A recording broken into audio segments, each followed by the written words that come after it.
am. And guess what? Guess what? Guess what? The good Lord decided to bless me with yet another day to walk his good earth, plant my feet on the floor, made sure I got on over here to our Black Talk radio station, WBOK. Yes, yes, yes, yes, through Sunday, Monday, Tuesday, Hump Day, Thursday, and here we are at Friday, Friday, Friday. Woo! It's been a week. Oh, one thing after another, and the news just doesn't stop, and all kinds of things just keep humping along. And we are here to share some of that with you on this gorgeous day. Speaking of gorgeous day, it's there's all kinds of gorgeous, all kinds of gorgeous. There's liquid sunshine gorgeous. There can even be gorgeous snow if you're looking at it. Don't have to deal with it. And you can have gorgeous cloudy days when it's not raining, but it's helps cool down the weather. Well, we're gonna have a cloudy day today, but it's not gonna do much on clamping down on that temperature. When Jared and I came in this morning, it was about 83 degrees. 83 degrees. 83 degrees.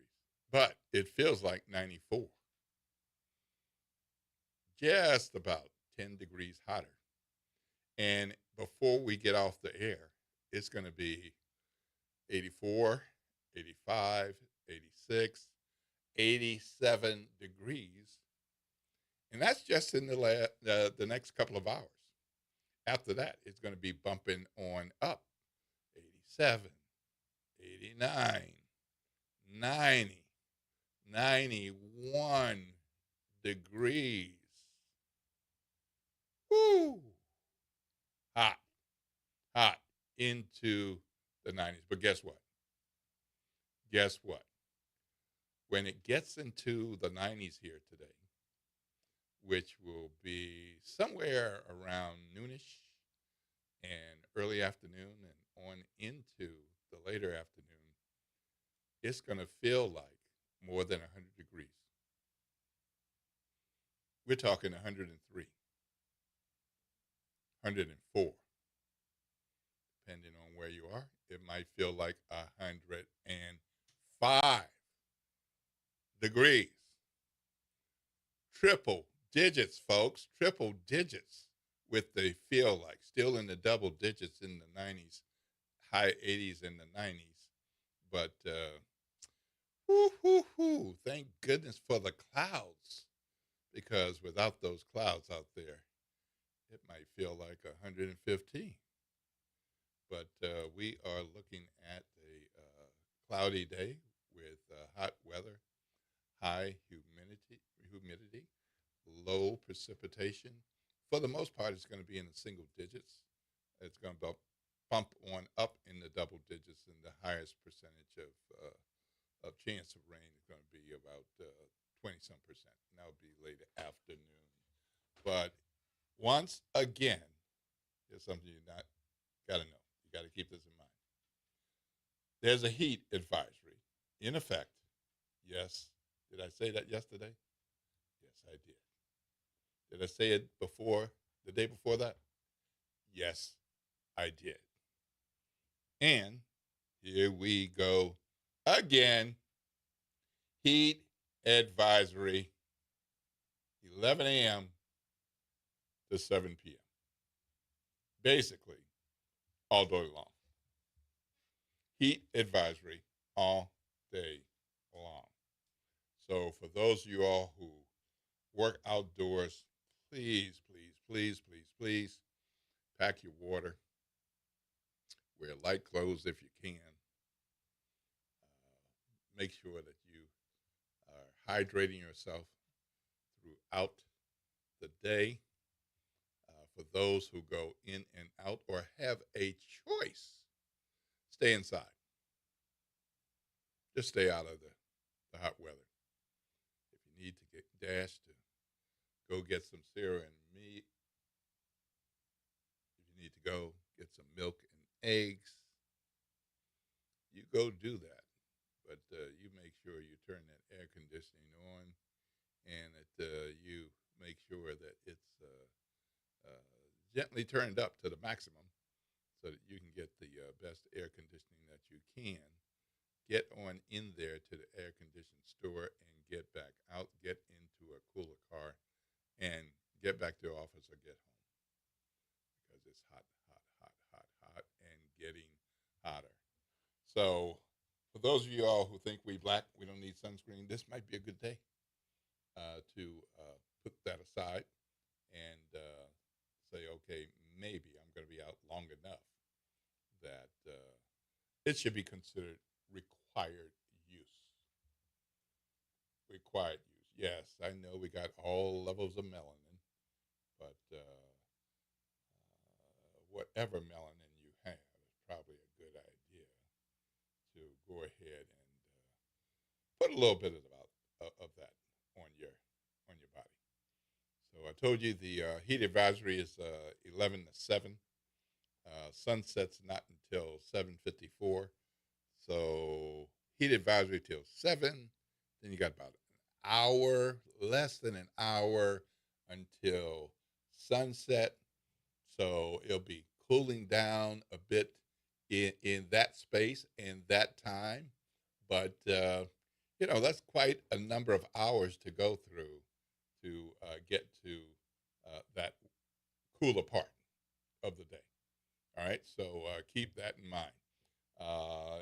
This is Will Sutton, and it's 7:08 a.m. You got somewhere to be at 7:10. You got about 2 minutes to get there, and hopefully it's on the other side of your bed because you can just move on over, grab that laptop, grab that tablet, get to work doing what you do. Let the boss know you are up and at it. Hey, look, there's all kinds of stuff going on, and as always, one of the big pieces of Saints news is that there's a decision with Tyson Hill, the Swiss Army knife, the guy who plays quarterback, halfback, fullback, wide receiver, trick plays, our guy for mixing things up and making things happen, even returned punts, return kicks, punt protector, really good blocker. We've been waiting and waiting and waiting and waiting and waiting to see what's going to happen with Tyson Hill. Well, the word came yesterday that Tyson Hill will no longer be a Saint. So long, toodaloo, Tyson Hill. One of the most interesting parts is he will no longer be a Saint. But he did not say, I'm retiring. He just won't be playing with the Saints. So he's a free agent. And I guess he and the Saints couldn't come to a deal. So he's out as a Saint, and it's uncertain about his future. He's been quite a Saint, and he has done lots of things to help us achieve the success we have had. Yes, it's been a rough couple of years. But he was the first player in the Super Bowl era to have over 1,000 yards. Just hear this. More than 1,000 yards in rushing, passing, and receiving. That's a heck of a thing. More than 1,000 yards in rushing. Actually, more than 2,500 yards. More than 1,000 yards in passing. Actually, more than 2,400 yards. And more than 1,000 yards receiving, just over 1,000. And he also had 489 yards on kickoff returns, blocked punts, and had numerous tackles. So, love affair with Tyson Hill may not be over, but he will not be in the black and gold. And who knows whether somebody will pick him up and he will play elsewhere. But best of luck to Tyson Hill. It was good while it lasted. And we are happy you came, happy you've been here, and sure appreciate your football service for helping us out and having the success that we have had here in New Orleans with the Saints. On another matter, there's all this back and forth with the governor of Louisiana and with the mayor of New Orleans, the attorney general of Louisiana, the district attorney of Orleans Parish, several city council members, blah, blah, blah, blah, blah, blah, blah. Well, our very own Orleans Parish district attorney was having a news conference yesterday about some other things. But he did address the issue of the fight, the political fight, the legal fight, the indictment that was, and then it wasn't. Jason Williams in front of members of his team, colleague partner agencies, and the media said, I don't want to fight with the governor. I don't want to fight with the AG. That's what he said. So he went on to say, New Orleans is part of the state of Louisiana. If New Orleans is hurt, it hurts the state. Of course, he was accused of playing a role with the indictment of the Attorney General. Not just one time, multiple times. And more recently, the mayor has been charged with that allegation. And the DA has addressed that previously, but he addressed it again yesterday. I made it very, very clear that I played no role.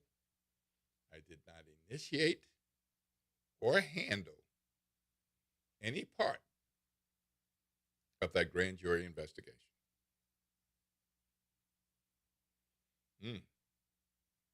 Point blank. Period T. Very, very clear.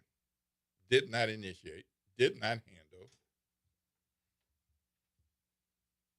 any part of the grand jury investigation. So the DA seems to be saying all this bickering, all this stuff, all this crap we've been going through. And without saying so, this is my words, interpreting some of his words. We've been through a lot of crap. We're going to have to set it aside because we have to find a way to work together. Don't forget that it was back in February 2024 that the Orleans Parish DA and the Attorney General were smiling when they finalized a partnership that basically gave the AG's office the ability to prosecute about 1,500 New Orleans cases from arrests made by the Louisiana State Police if those arrests were made in the city. So that was a deal made that you take care of these I'll take care of these over here. So since then, the AG's prosecutors have been handling 1 in 5 cases at the Orleans Parish Criminal Courthouse.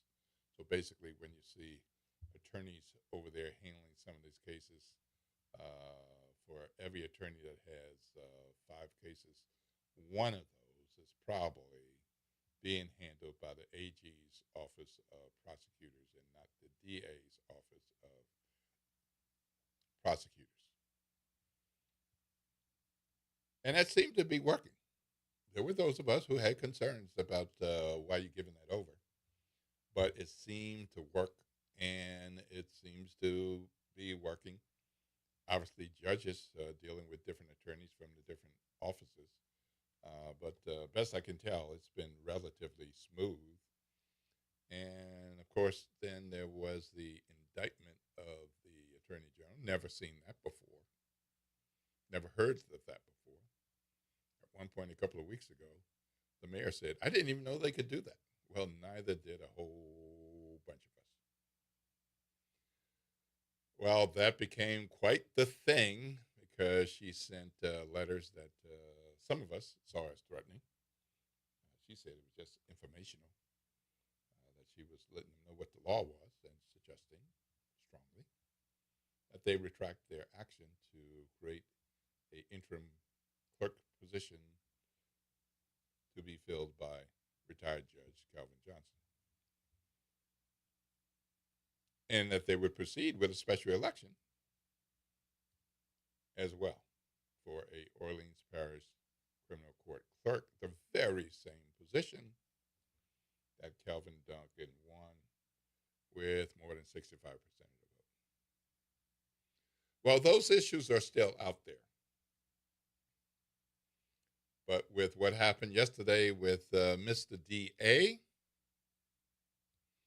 and what happened with the AG, it looks like they may disagree about what happens next about these things, but they're coming to terms with we have to work together. So don't expect any in front of the camera handshake deal, hugs. Probably won't be any pinky swearing. I won't hurt you. It's just going to be, let's continue as we were doing before all of this brouhaha. Except I know you hurt me and I hurt you.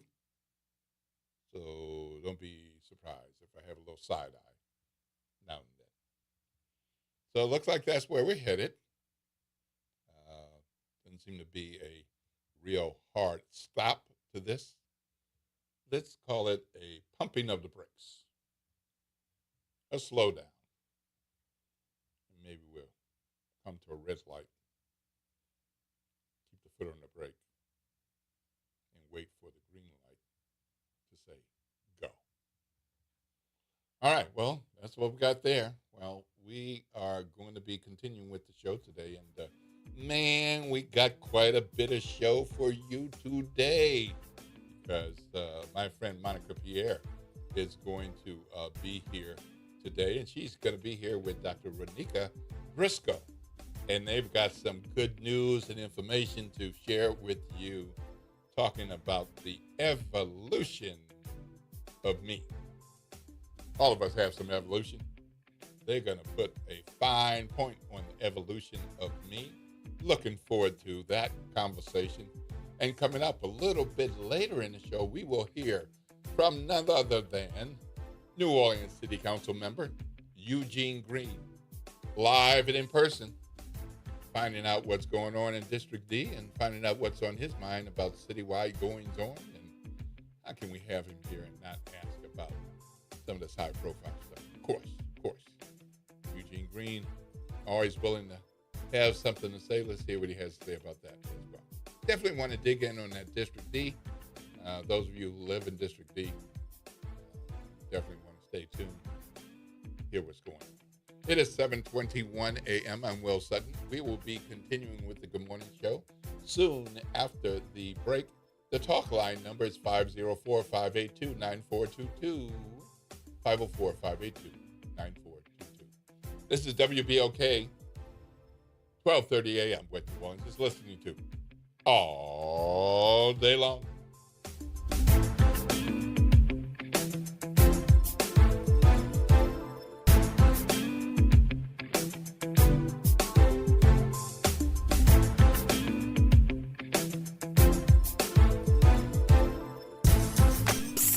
Come close. No, closer. Have you heard about the new blues show? It's the Blues Buffet with Jay Boogie, serving up all the blues you love to listen to. Hey, New Orleans, it's Jay Boogie inviting you to join me for the Blues Buffet, the best soul blues mix on the planet. Happening Saturday night at 9 o'clock, right here at 12:30 a.m. WBOK, what New Orleans is talking about. Calling all Gerttown community members. Join us Sunday, August 2nd, 1 to 4 p.m. at Xavier University's University Center, 1 Drexel Drive on the second floor. Come enjoy gumbo, desserts, beverages, finger foods, raffles, and activities for the kids. You will also have the opportunity to share your thoughts about food access in Gerttown. We hope to see you there. We are the rhythm of the streets. The flavor in every dish. The story in every song. We are New Orleans Tourism and Cultural Foundation. We help artists build the future of New Orleans. Because when the culture thrives, our people thrive.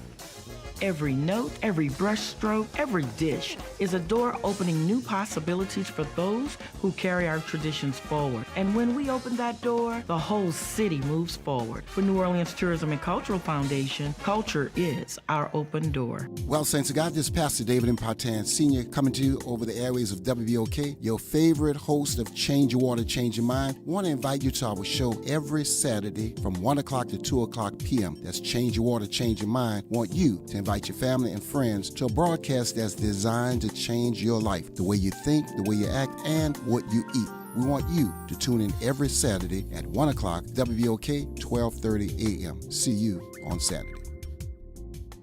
Throughout July, Louisiana residents get half off general admission to the National World War II Museum. Take advantage of 50% off and beat the summer heat at New Orleans' #1 attraction. Don't wait. Plan your visit at nationalww2museum.org.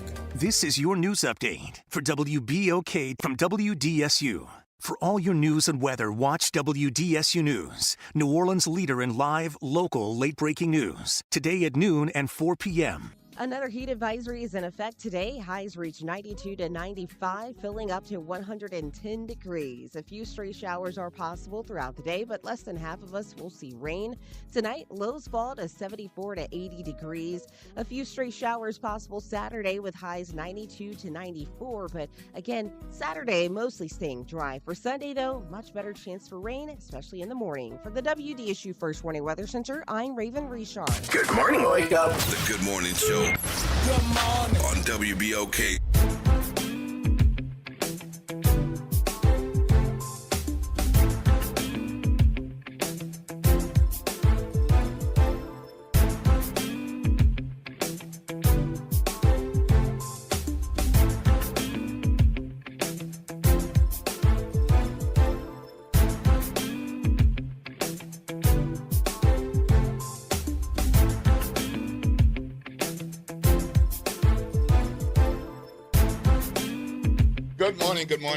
Good morning, New Orleans, and welcome back to the Good Morning Show. I'm Will Sutton, and it is 7:25 a.m. We really appreciate those of you all who have gotten up with us and tuned in since 7:02, 7:04, 6, 8, 10, and even 7:23. You're not too late because guess what? It's 7:25 a.m. And if you got somewhere to be at 7:30, you got 5 minutes to get there. And for those of you just tuning in, you are right on time because we got quite the conversation coming up here. As promised before the break, we got my friend Monica Pierre. Woo, woo, woo. And we got Dr. Ronika Briscoe. Dr. Briscoe and I were just reminiscing about a program a few months ago at Heinz. And we're here to talk about something else, but let's just say, those kids were amazing. The future is bright. Yeah. Those moments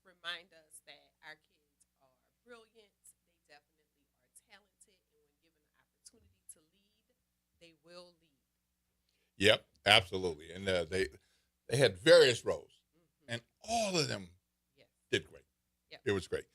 But they're going through some evolution as young folks, and all of us do.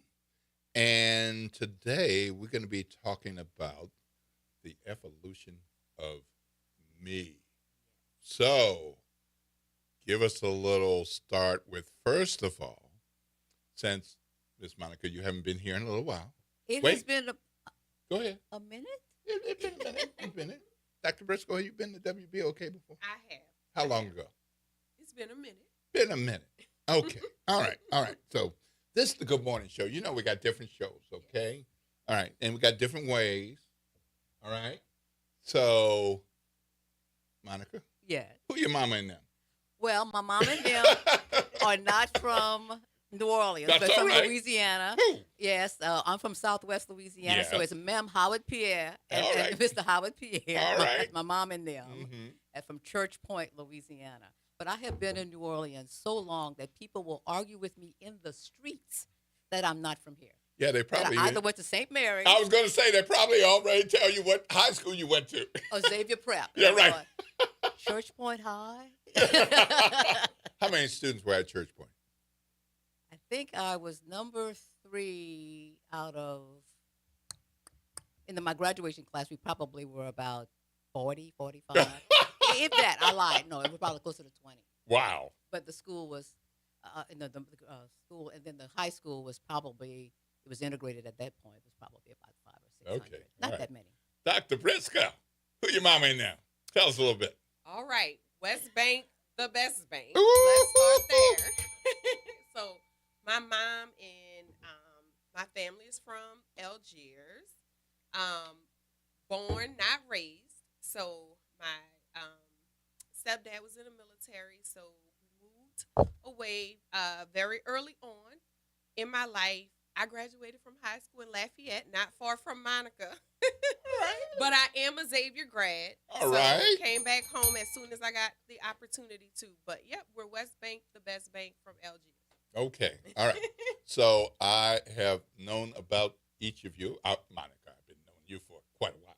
Okay. But, one of the things I'll say is that y'all wear different hats. Different hats. And you've been through different stages. Woo! And so when I saw that y'all were coming in and talk about evolution, I said, talk about evolution. We are evolution. You are evolution. So kick us off with talking about what is the evolution of me? Oh, that's a wonderful question. And Dr. Briscoe, it was her brainchild, by the way. Okay. So I guess we'll start back last year this time.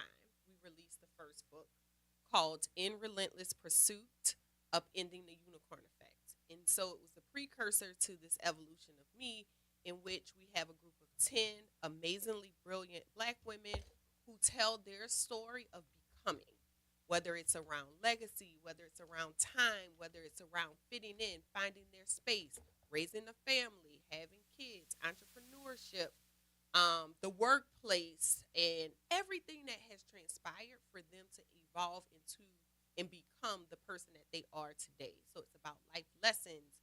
Yesterday, I described it as chicken soup for the soul with a twist. So different stories that fit together very neatly, where not just women and not just Black women, but just an audience more broadly can see themselves in every story.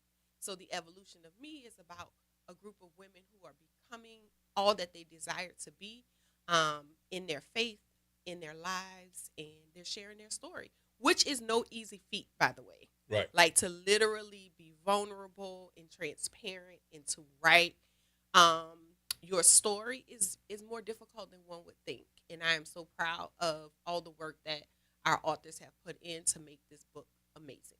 So you had this nugget of an idea. When did you have this nugget of an idea? So the idea came when I was doing my doctoral dissertation. So I studied. Those make you think about lots of stuff. It does. It does. And so my promise to my husband was that it wouldn't just sit on the shelf. I would actually do research that could evolve into much more. So I studied and I sought to understand Black women who had attained the highest levels of leadership. So they were CEOs, CFOs, chief diversity officers. At the time, less than 5% of Black women held vice president positions and above. So at that time, hearing all of these stories of these amazing women across the country, it led me to believe that we needed to tell and share more of these stories more broadly, and not necessarily just in an academic space, but in a full-on worldwide type space where people can hear and receive the stories, understand the lessons, and be encouraged and motivated to tell their own stories. And did you wake up one morning and say, Monica Pierre? So let me tell you this part. All right. So it's really, you know how God just put the people in your life at the right place, in the right time, Amen. in the right space. Amen. So I met Monica through Storymaker Academy, which is a program that she runs for speakers. Yeah, I'm aware of that. Yeah. So I got the opportunity to participate in that program, and she's been stuck with me ever since. Uh-huh. Couldn't She break can away. tell her- she Couldn't can break tell away. her- Well, I wouldn't describe it as stuck. I would describe it more of I'm having the pleasure. I've known you now probably 4 years, maybe 4+, but Will, it seems like I've known her forever. I'm so in Kindred awe. spirit. Absolutely. When I tell you this woman does things on the highest level of excellence, it's the highest level of excellence. My journey with Ronika after the Storymaker Academy was to be part of the first book, the first released in this anthology, this autoethnographic anthology, where we not only share our stories, but we also talk about it through the lens of what's going on culturally, what's going on in the workplace, our lives. So I love it. And to the point that it's not always easy to tell your own story. It's critically important, but it's not always easy because you have to be willing to decide how much of you you're going to share with your readers and honor them, and not just relating facts in your life, but digging deep and talking about that and writing about that. So it's really, we have put together another group of amazing Black women who range in ages of 30 to 60+. And I'm raising my hand. Amen. Amen. Amen. And Monica's in both books in the anthology so far. So there are 2 books. Both books, Monica tells a story. Wonderful. All right, so here we are in the South Campus of Xavier University at WBOK. XU. 2 very accomplished and incredible women. But sometimes there are things that all of us don't know. So you use the word. I want to back up and make sure that our audience heard the word and understand autoethnographic.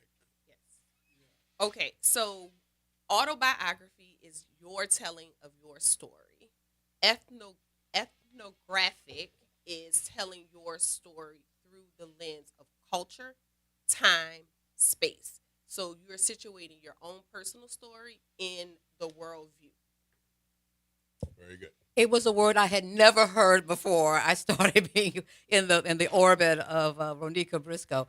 But you think about it. So you experience things, New Orleans, right? For example, things are going on in New Orleans culturally. Things are going on socially, all of those things, and then how it impacts you individually and how you use your story to move that along and use it as the backdrop of what you're trying to, the point you're trying to make. Did I explain that? Yes, and I'll give a good example. So my senior year at Xavier University for undergrad was 2005. Mm-hmm. So no one could have expected that Hurricane Katrina would hit in that year, right? I said 2005, right? Yep. Yeah. Because I was in, and I'm like, I hope I didn't say 2025, but Yep. in 2005, Mm-hmm. right? So my whole story from that point on is impacted by that one moment in time. Mm-hmm. Now, that's my story. So for people who were not here and did not experience Hurricane Katrina, that moment in time may not even matter. It may not be a point on their timeline. But for me, that's a pivotal point in my life that has shaped who I am. So an example of how your context can impact your story and who you are and how you evolve, because my dreams, my hopes, what I wanted to do was totally changed based on that one moment in time. Right, and correct me if I'm wrong. I don't pretend to be an academic. I don't have a PhD. I don't have a doctorate, but I've been around education for quite a while.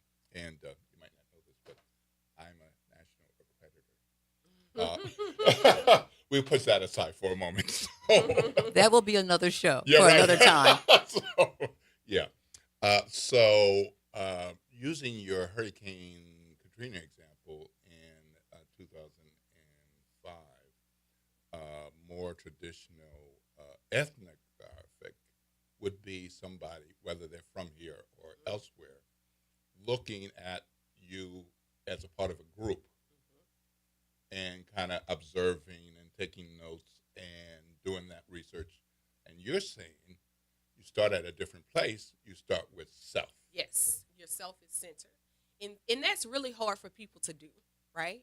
So it's hard for you to center yourself in a world that's constantly moving, right? So even present day, there's something new that's taking place and that's taking effect on who we are, whether it's laws changing. We talked a lot in the first book about the 1990s and coming from a time where in urban America was impacted by drugs and guerrilla warfare and the prison pipeline to prison. Like all of these things were happening during our childhood that then impacts whether or not you grew up in a two-parent household, whether or not the community that you lived in was a thriving community. So it's definitely centering your own story in your context of what's happening and how that's impacting you. Monica, what is unicorn effect? Well, the unicorn effect is from this brilliant person, Dr. Ronika Briscoe. It's basically, if I could sum it up, non-academic as well, is this idea that as a Black woman, we are expected, we follow the script that we are to be all things to all people. We're to do all of these things even if we don't want to. We're to walk into an organization while it's burning and fix it and make it better, and then to decide, what do we want this to be our story at this point in our lives? And so for me, I am learning that I was doing it, but I didn't have a word for it. Didn't know what to call it. We didn't know what to call it. So Dr. Briscoe, through her research, her scholarly research, framed the term, and then everybody started saying, yeah, I'm in healthcare. And it's the same thing with me. I'm supposed to fix everything, not complain, be available, all of the things. And I'm going, but it's no longer serving me. And people were feeling so isolated and alone. And because we had the unicorn effect, we had a term for it. And we found out that we were not alone, and it was happening on so many levels. Okay. So, Dr. Briscoe, the research part of this, with people looking inward and not outward. So the idea of researching oneself. Yes. And then opening that enough to not just have a journal at the bedside, but to share it. Yes. How can people even be comfortable with that? Okay. It's a process. It's a process. And so one of our colleagues and friends from the first book, Dominique, she's an archivist. And she always says that history belongs to those who write it down. And so in our very first book, the last book, we dedicated that book to our grandmothers, in part because their stories, many of them were never written down, right? And so for me and for the women who are part of these book projects, it's an opportunity to name what has happened, what has transpired, what has challenged us, what has pushed us, which has changed us in positive and not so positive ways to push us to be our very best self at this moment in time. And it's truly a process. We start with the writer's retreat. And sometimes they're ideas. Sometimes we are very, we really know, like we kind of have an idea of what we want to pinpoint. That totally changes for everybody by the end of the retreat. And then we develop through the writing process and through our publisher to go deeper and to share more and to be more representative of the story, and you become more open. Now, for our first authors, for people who have not written before, now is the time that they're on edge. Because in a few days, August 4th, people will be able to read their story. And it doesn't take those butterflies away, but the courage and the boldness and the opportunity to live in your truth is something that's powerful. And so it's not easy, but for these women, it was a necessary part of their journey to write it down, to share, and to help the next group of women who will be inspired by what they had to share. All right. Go ahead. And that's exactly the process. And also during the writers' retreat, the part that I love was not only writing and having a draft done, but to go around the table and we all did a table read. We all read it. It's one thing to hold your story in your heart, in your head, in your pain, in your trauma, wherever. But when you start to speak it and hear and see how the words are impacting the listener in that two-way communication, it was transformative. It really was. So was there some catharsis as a part of this? I mean, it sounds pretty amazing. It is. And again, when you write your story, tell your story, you don't know what's going to happen. You're too busy internally battling. Do I say this? Do I call grandmama's name? You're talking about all these things. And then you realize, how does my story service the reader? To know that the upending the unicorn effect was at least verbiage that people could use was worth it. So you're going to find that you're going to find there's going to be some things that's going to happen inside of you. It's going to be not as scary at the end. It's going to be worth it at the end, but it's going to be a process to get there. Wonderful. Well, we're going to take a break, and when we come back, you mentioned a date. Yes. So we're going to find out what that's about after we come back. This is Will Sutton. I'm in conversation with Dr. Ronika Briscoe and Dr. Pierre. We're talking about the evolution of me. And so I'll just give it a little different name right now. We're talking about the evolution of us. Yes. All of us have an evolution of one kind or another. But they took a particular focus, and we're going to talk more about that focus with the evolution of me right after the break. If you are tuned in and you want to get your voice heard on the Good Morning Show before we get out of here, the talk line is 504-582-9422. 504-582-9422. This is WBOK, 12:30 a.m. What New Orleans is talking about all day long.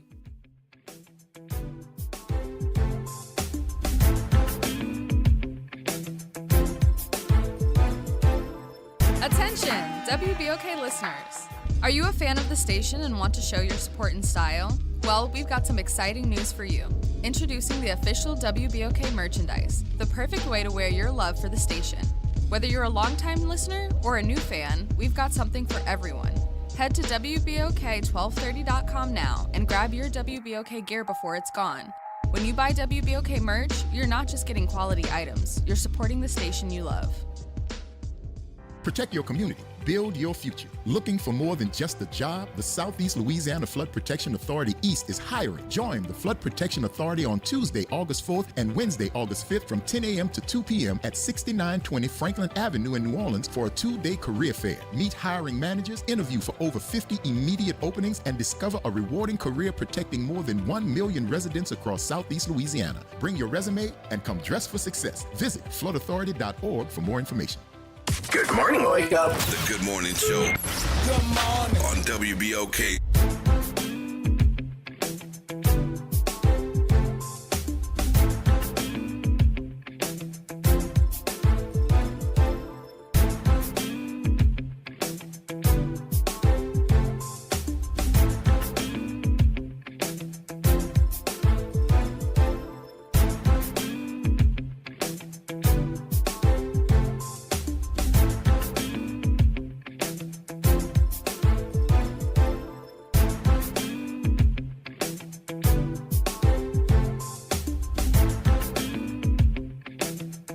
Good morning, good morning, good morning, good morning, New Orleans, and welcome back to the Good Morning Show. I'm Will Sutton. It's 7:46 a.m.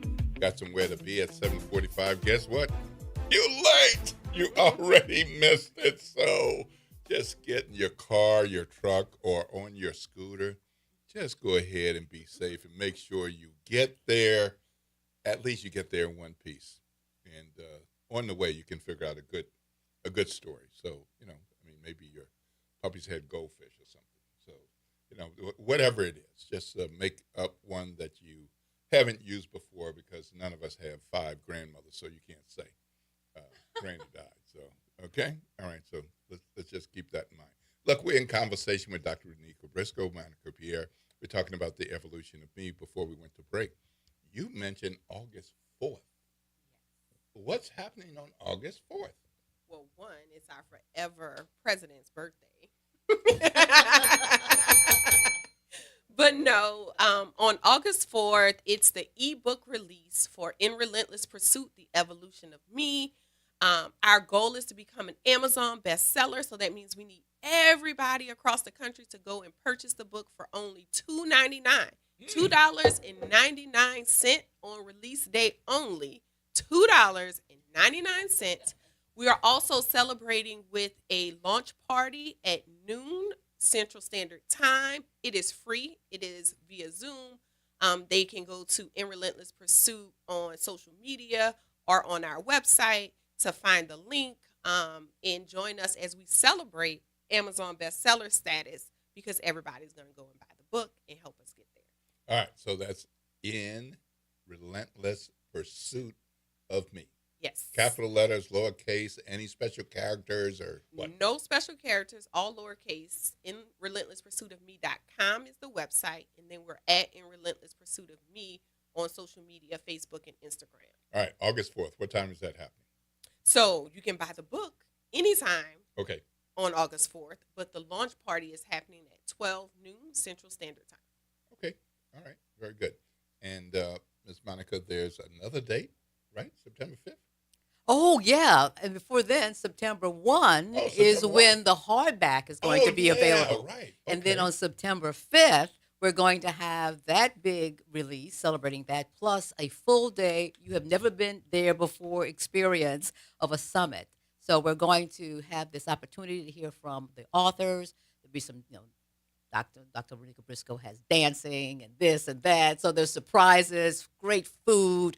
So you definitely want to learn more about all of the things that are coming up when you go to the website. All right, so let me make sure I understand this. So August 4th is the release of the ebook. $2.99. $2.99. That day only. That day only. Not $3. No.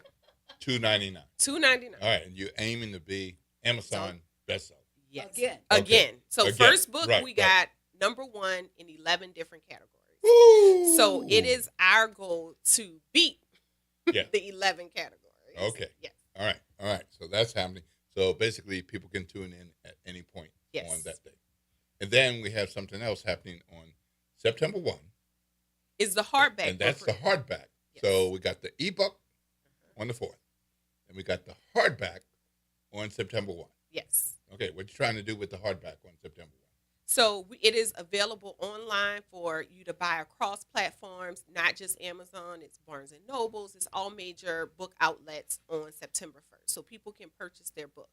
However, if you attend the summit, you will get a copy of the book at the summit, and all the authors will be there to sign it, personalize it.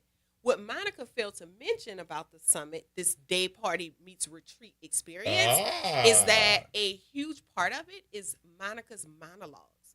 Now, if you have not experienced a Monica monologue, you have been missing something in your life. They are so expressive. They pull on your heartstrings. And the best part about it is you can see yourself in each one of them. And so we don't want anybody to miss any of the experience. We need you there from 10 to 5. It is a long day, but I promise you it does not feel like you are there all day. Day party meets retreat, and it's an experience. It really is. Okay, so somebody's saying, "Oh, I'm getting excited." They Good. They can say August 4th. I'm going to get the ebook. Yes. And Check. then they can get September 1. They get the hardback because they want to have it both ways. Yes. Okay. And then they can sign up and they can attend on September 5th for a day party that's retreat. like retreat. Yes.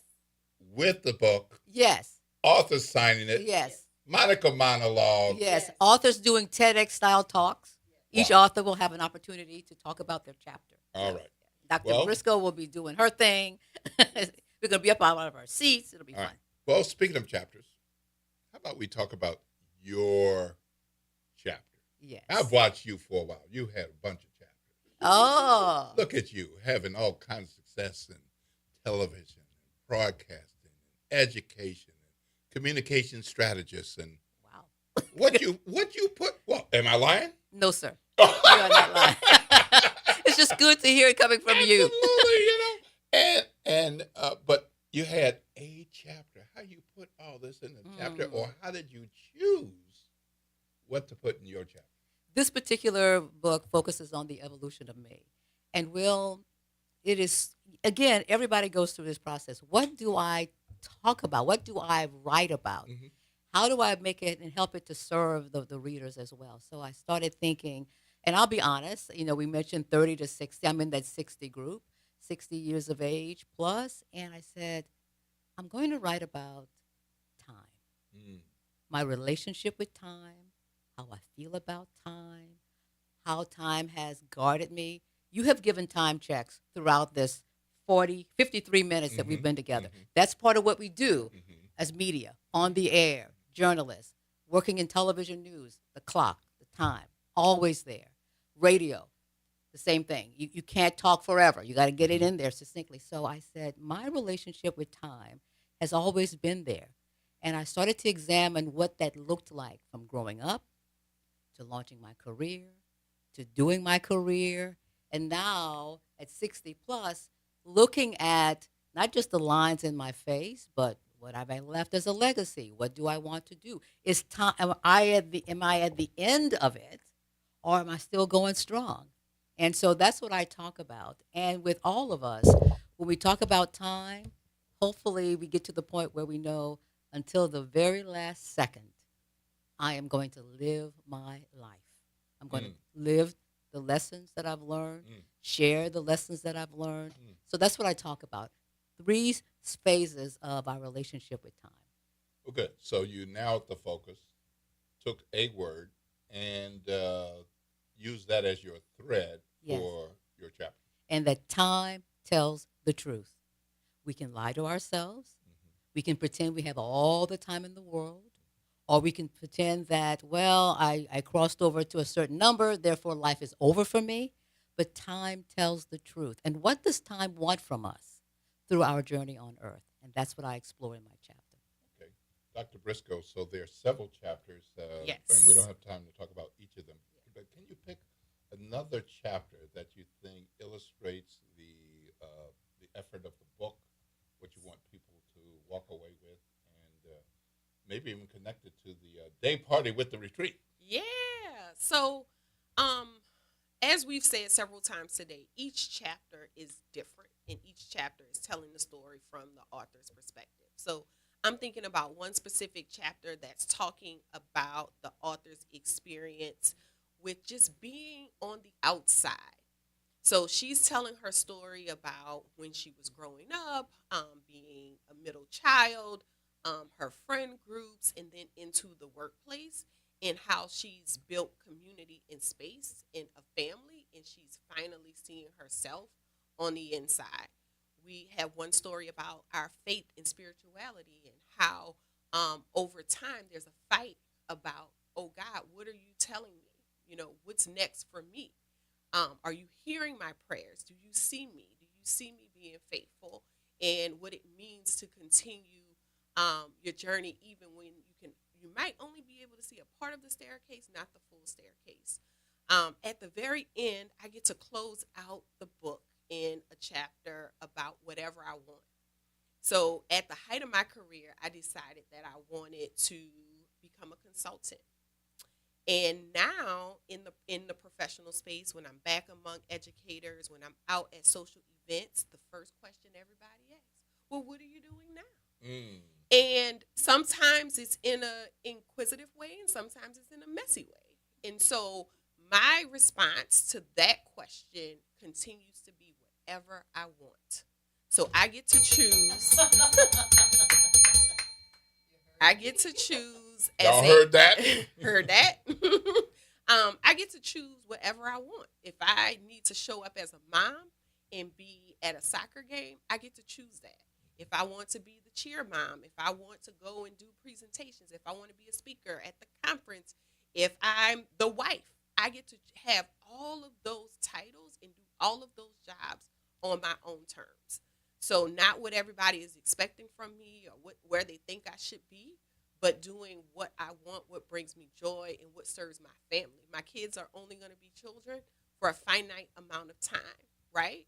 And so it's sometimes hard to be in these 9 to 5 spaces. And in my case, in education, it started at 5 a.m. most mornings until 8, 9, 10 o'clock at night if you have games and dances and Mardi Gras parades and all of the things. So when do you have time to raise your own children, right? And so, again, was at the height of my career. I became a principal before I was 30 years old, having a great career, and took a hard pivot, and I have not looked back.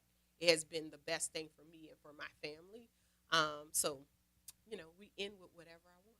All right. Well, we have just a minute or so. August 4th, we got the ebook release.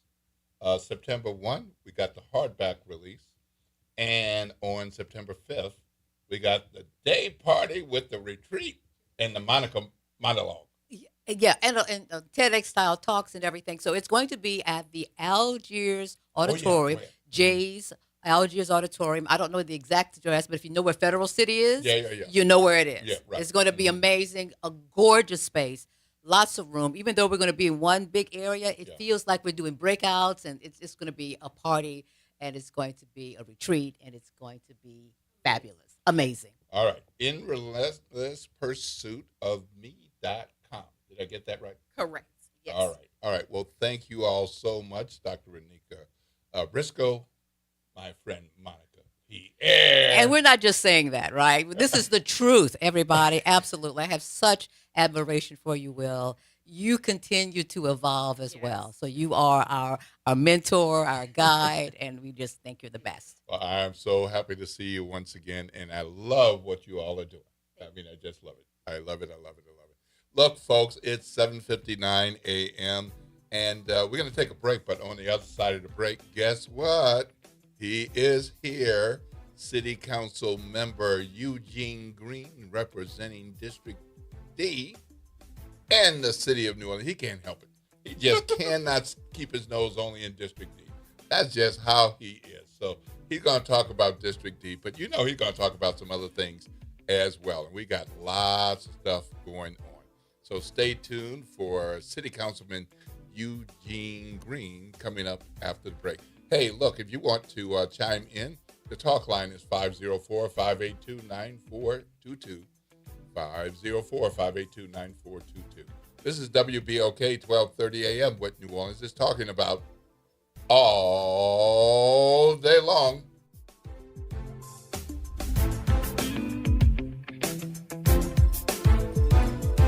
WBOK New Orleans, home of the Good Morning Show, 7 to 9 a.m. weekdays. I'm Bree Wood with BIN News Now. Southwest Airlines is facing boycott calls after a traveler was arrested by immigration agents at Denver International Airport. Ira Melman with the Federation for American Immigration Reform. The administration is making it clear if you overstay your visa, you are going to be subject to enforcement just as somebody who crossed the border illegally. The airline says the federal authorities already have access to passenger information through TSA screening. High blood pressure during pregnancy is rising sharply in Georgia, with new CDC data showing cases of gestational hypertension have increased 77% over the past 8 years. Health experts warn the trend is especially concerning as parts of the state continue to face severe shortages of maternal health specialists. And the American Red Cross has declared a national blood supply crisis as donations fall to a 4-year summer low. Officials say supplies of type O positive blood are critically low and are urging eligible donors to give. Get BIN News Now on demand 24/7 on the iHeartRadio app. Good morning, wake up. The Good Morning Show. Good morning. On WBOK.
Good Friday morning. I'm Daryl Forges with WDSU News, and here's your headlines. The New Orleans City Council is looking at what changes to make to the Sewage and Water Board. It comes as they'll gain authority over the embattled utility at midnight. At a committee meeting on Thursday, they voted to require the board to provide an annual emergency preparedness plan and a 5-year forecast of projects. And a separate item, the committee voted to direct the board to look into whether the utility needs both an executive director and a superintendent. The council is also requesting an audit of the utility's finances. All of these items will now have to be approved by the full council and will be on the agenda for the meeting next week. Several laws are set to take effect tomorrow, from balloon bans to owning in on hazing and banning debit card fees. Act 196 bans the outdoor release of balloons during memorials, celebrations, and other events. The Caleb Wilson Hazing Prevention Act puts in place mandatory annual training, reporting tools, and stiffer penalties. It comes after the hazing death of Southern student Caleb Wilson, and Act 751 bans retail businesses from imposing surcharges on purchases made with debit cards. A company that tracks defendants' release from jail says it's pulling out of Orleans Parish. The Assured Supervision Accountability Program says it could begin removing ankle monitors tomorrow, blaming a breakdown with criminal court judges. The company sent a letter to the city saying judges will need to hold hearings and decide whether each defendant should be moved to another provider given new bond conditions or returned to custody. I'm Daryl Forges, and that's your headlines for WBOK. Have a great day.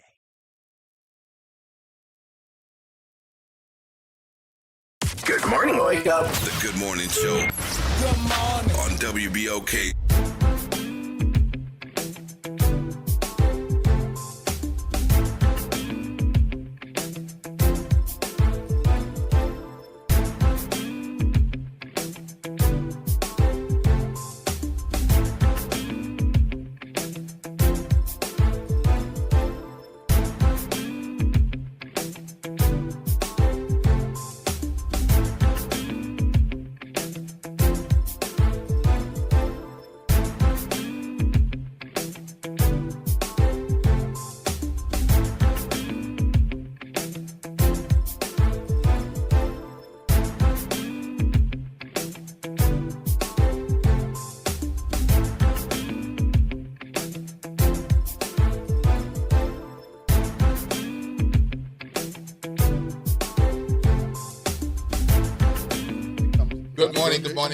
Good morning, New Orleans, and welcome back to Good Morning Show. I'm Will Sutton, and it is 8:06 a.m. You got somewhere to be at 8:10. You got about 4 minutes to get on over there. You have a little bit more time if you're supposed to be there at 8:15. Look, before the break, I promised that we would have none other than New Orleans City Council member, Eugene Green in the studio. Good morning, Councilman. Good morning. None other than, boy, I have a lot that I have to live up to today, right? Well, we just got through having a conversation about the wonderful project that Dr. Renika Risco and Monica Pierre are working on called The Evolution of Me. Well, you could be a good example of evolution of me. You're right. You've had quite an evolution not only over these decades, right. And here you are, city council member, representing District D, and right. You've done so many things before that. But we're going to focus on the city council role today, and really want to thank you for making time to come here.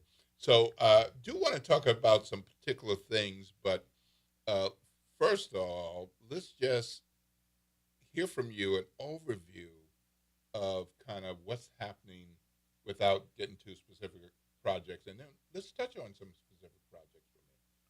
Will, I'm going to be upbeat because there is a lot going on in my particular district, whether it be flood retention projects such as are going on at the Gentilly Resilience District as part of the Mirabel Water Gardens and the Blue-Green Corridor Project. We have significant crime reduction, tremendous turnaround from 4 years ago, especially in the 5th District and in the 3rd District. There's such stability that people don't even talk about crime when I go to their neighborhood association meetings. We have new investments in education that have already taken place, with Hines building a new campus, with Dillard building new dormitories, with LSU New Orleans coming into the lakefront campus.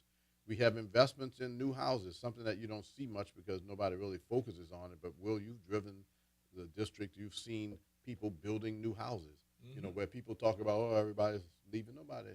People aren't leaving New Orleans in the numbers that people think, and you have to look at the whole metropolitan area. But the bottom line is that there's a lot that's going on in the district, and I want to be upbeat because I want people to know that we need to focus on the positive as much as the negative. And in my district, there's a lot of positive going on. The National Finance Center recently relocated to the district, not so far from the Lake Oak subdivision, for example, and right across from LSU New Orleans. We've had new businesses open up recently, businesses, restaurants, a law firm that's soon to open up, a new law firm, a large engineering firm. We've had people invest in smaller businesses, such as a new adult health care business on Bruxelles Street. There's some positives to think about, and I just want everybody to recognize that as a council member, I'm not doing it because I'm up for re-election or anything like that. I'm telling you the facts. The facts are that we should focus on as much positive as we can and invest, recognizing that there is stability in certain communities. Now, you might want to talk about specific projects, and I would be glad to. But let's talk about the Blue-Green Corridor, and let's start with why these colors. Right. It's water and it's green infrastructure. There's a project going on Elysian Fields Boulevard, if you want to drive by and see it. It goes from Mirabel to Allen Toussaint. We are saving trees there, but we're moving trees to put basically a canal in the middle of it, but a water retention canal, a pond that has a purpose. It's also going to have walkways on both sides of it. It's going to have scenic overlooks. It's going to have benches. It's going to be a nice place to relax. But the most important part of it is that it's part of a larger project called the Gentilly Resilience District, a $141 million project that's going on right now in the Gentilly area. We have the money. We're spending the money. There's progress being made. Just go by that, or go by the Gentilly Resilience District Mirabel Water Gardens project, which is at Mirabel and St. Bernard, or go by Willie Hall Playground right now, and you'll see a project that's going to hold $7 million gallons of water under a football field. What we're doing, Will, it is especially important now as we look at the Sewage and Water Board and we look at some of the failures that are happening in our suburbs and some of the failures that happen in New Orleans. We're looking at better ways to live with water, recognizing the reality of rain patterns, recognizing the reality of urban development that's taking away areas that the water can sit. And we're doing those things that it takes. It's a long-term project to be able to hold water so that it doesn't enter the drainage system all at once, so that it cuts down on some of that street flooding. Okay, so for those of you all tuning in on the live stream on YouTube and on Facebook, there are some pictures on the screen showing examples of the blue-green corridor. And now we're going to move to the Ninth Ward Stadium. Right. I was out there for that. Man, what a project, what a project. So give us an update on the Ninth Ward Stadium. Well, after many years, too many years, that stadium is finally under construction. You can go by the Carver High School campus, and you'll see that stadium under construction.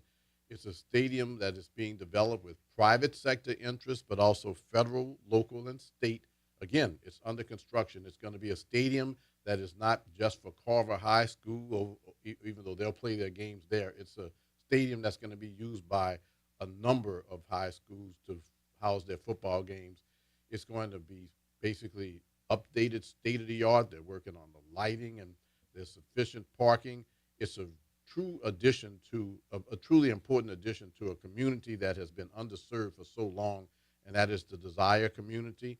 That stadium is going to attract people from throughout the region for those games, and they're going to see an enhanced community. But it's also important to recognize that it's not just a stadium in the Desire community. We built a multi-purpose center. We are also doing millions of dollars of street construction in that long ignored district. Carver High School is just doing projects, and they're getting involved and being recognized by the state for some of their progress. We're working also because we funded a building that's going to include a grocery store and a pharmacy. It's the revitalization of the Desire Square. So we're looking at a community that's been ignored, if you will, for the last 60 years almost, and rebuilding by putting favorable projects there in terms of public investment. Gail and Tom Benson are having a school dedicated in August there, the Good Shepherd School at the corner of Carver Rams Way and Desire Parkway. And interestingly enough, this is the one time that I can say, Will, that I could talk for a while about what's going on in Desire. There are people that are building new houses. There's a Delgado campus there. There are so many vacant lots that I'm looking forward to one day, 50 years from now, when people talk about Desire, they'll say, I remember when, but now I see the potential that was there back then, and I'm pleased to live there.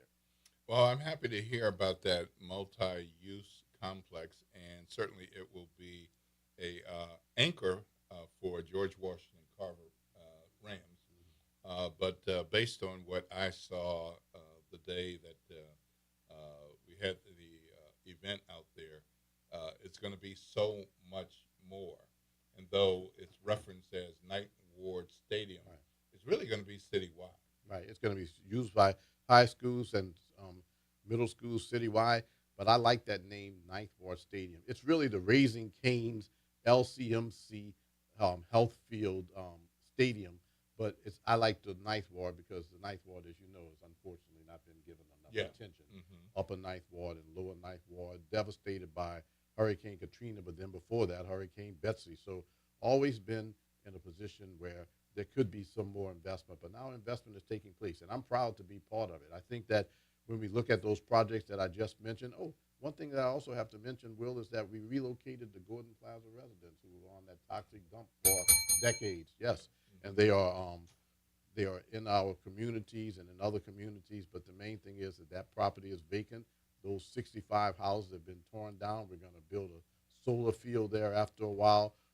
So bottom line is that there's a lot of positive going on in Desire, like 7 major public investments, private investments, and some construction that's going on right now. Again, it's a 50-year rebuild, but at the end of the day, it's a community that didn't need to be ignored for so long.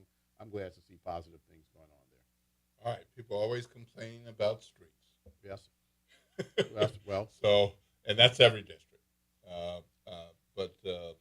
So where do we stand with torn up streets, projects in the street projects in the district, anything completed, anything in the works?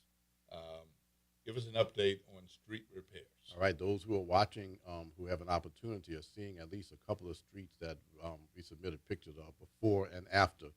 Will, this is the truth. Sometimes people don't see it, but we've done over 500 blocks of comprehensive street construction in District D in the last 4 years. And when I say comprehensive, that means changing these decades-old water lines, sometimes sewer connections and the like, digging out the old and putting in the new, whether it be cement or asphalt, adding curves. But when you talk about 500, it seems like a lot. Of course, there are 4,000 blocks in the entire district. And eventually, they all need some sort of work because of subsidence. But there will never be a time when we aren't doing street work and no street is being ignored. But I think that people who want to see the facts and who get my newsletter, who have a chance to listen in today, can drive throughout District D. And those new smooth streets that you see are the result of work that has been done over the last 4 years especially, but before that, there are a lot of streets that have been done in a way that we're not going to come back and do them 2 years from now because we're removing some of those roots that were in the sewer lines and the like. We've also have done completely new surfacing, but the most important thing is that we've done infrastructure work as opposed to just paving. So you won't be coming back to these streets right away, and it's the approach that we should have been taking a long time ago. So what are some of the streets that are being focused on now, areas where, streets that people have complained about, but things are beginning to happen? You remember when Louisa Street, which is now Johnny Jackson Boulevard, was a roller coaster. People used to laugh about it. You go down and up. Well, that street has been repaired. But also in that community now, Metropolitan and Piety Street are being repaired so that you can have access to some of the lots that have been vacant for so long. And that's just in the Desire community. There's also construction going on in the 9th Ward, Cluett Street, also other streets such as Abundance and the like. Abundance Street was repaired in the Edge Lake Heights, the Edgewood Heights community. There's a lot of work going on if you drive around. Some of it is a little bit confusing to people because streets have been blocked off. But there's work going on in my community in the 9th Ward, in Milne, also in the east, as in the Pine Village subdivision. If you go to Pine Boulevard right now, it's blocked off, unfortunately. Parts of Foch Road are blocked off because comprehensive street work is being done, and it's being done in the correct manner. Bottom line is that there is a significant amount of street work that's going on throughout District D. Some of it is deep in communities such as Desire. Some of it is in major thoroughfares where everybody can see that work going on. And I don't say that we won't be doing this forever because we'll be doing it for a very long time because what we're doing now is something that should have been done a long time ago. Not just paving over the tops of streets, going under, removing those 100-year-old pipes, putting in new pipes as necessary. That work is going on now. It's comprehensive. Okay, well, we're going to take a break, and when we come back, let's talk more about what's going on in District D, demolition and what's happening in New Orleans East, perhaps, because people forget that you represent a piece of New Orleans East. Right, I'd like to talk about that. Yeah, right, yes. And a little bit about what's going on citywide and maybe what the heck is going on with the state officials and the city officials. So let's talk about that too. All right, it's 8:20 a.m. I'm Will Sutton in conversation with City Council member Eugene Green. If you got somewhere to be at 8:30, you got about 10 minutes. And if you want to be a part of this conversation before the councilman goes, the talk line number is 504-582-9422, 504-582-9422. Yes, Eric, I see you. We're going to be getting to you after the break. This is WBOK 1230 AM, what New Orleans is talking about all day long.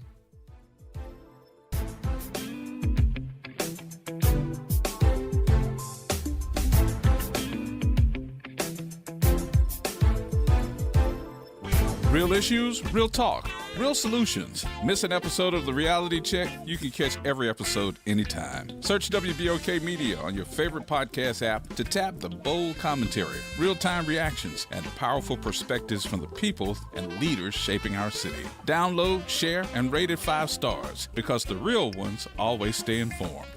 WBOK is pleased to announce the reboot of Crosstown Conversations with host Gene Nathan. A heightened focus on cultural entertainment events and the creators who present them. The new time is now Saturday at noon. Tune into the stories of our exploding creative scene with Gene Nathan on Crosstown Conversations. This is Andronika Morris, host of Put Housing First. Join us every Tuesday at 12 o'clock, where we will discuss how housing affects every aspect of our lives and what's necessary, what's needed to guarantee housing for all. Join us every Tuesday at 12 o'clock as we dig down deep onto the issues that affect all of us. Climate Hope NOLA presents this month's climate keyword, adaptation. Climate adaptation means preparing our communities for stronger storms, hotter days, flooding, and rising water. That means planting trees, restoring wetlands, protecting homes, and helping families recover stronger after disasters. In New Orleans, resilience is part of who we are and how we survive. Learn more, stay informed, and take action with Climate Hope NOLA. Visit Team Hope NOLA on Instagram to learn more. The New Orleans Jazz and Heritage Foundation is the nonprofit organization that owns the New Orleans Jazz and Heritage Festival presented by Shell. With the funds generated from Jazz Fest, the foundation invests in Louisiana companies through economic development, cultural enrichment, and free educational programs. To learn more about what the New Orleans Jazz and Heritage Foundation does, please visit www.jazzandheritage.org. This summer, the place to be is downtown. From incredible restaurants and shopping to retail, wellness, and so much more. Enjoy special offers and discounts from participating downtown businesses all season long. Brought to you by the Downtown Development District. Whether it's after work, date night, or weekend fun, there's always something happening downtown. Plan your next outing at participating locations like Coppervine, Mothers, the Audubon Aquarium, and Riverwalk Outlets. Visit downtownnola.com. Summer starts here.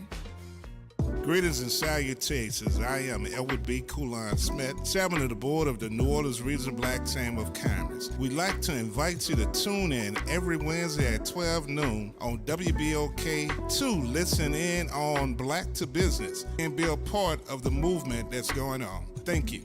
This is your news update for WBOK from WDSU. For all your news and weather, watch WDSU News, New Orleans' leader in live, local, late-breaking news. Today at noon and 4 p.m. Another heat advisory is in effect today. Highs reach 92 to 95, filling up to 110 degrees. A few stray showers are possible throughout the day, but less than half of us will see rain.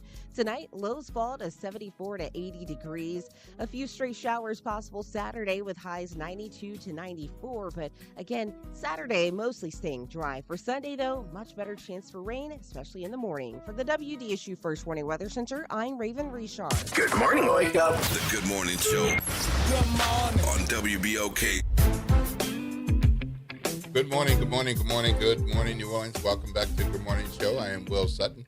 It is 8:24 a.m. Got somewhere to be at 8:25. You got 1 minute to get there, so hopefully it's on the other side of the bed. You can fire up that laptop and get to work. Let the boss know that you are on the case.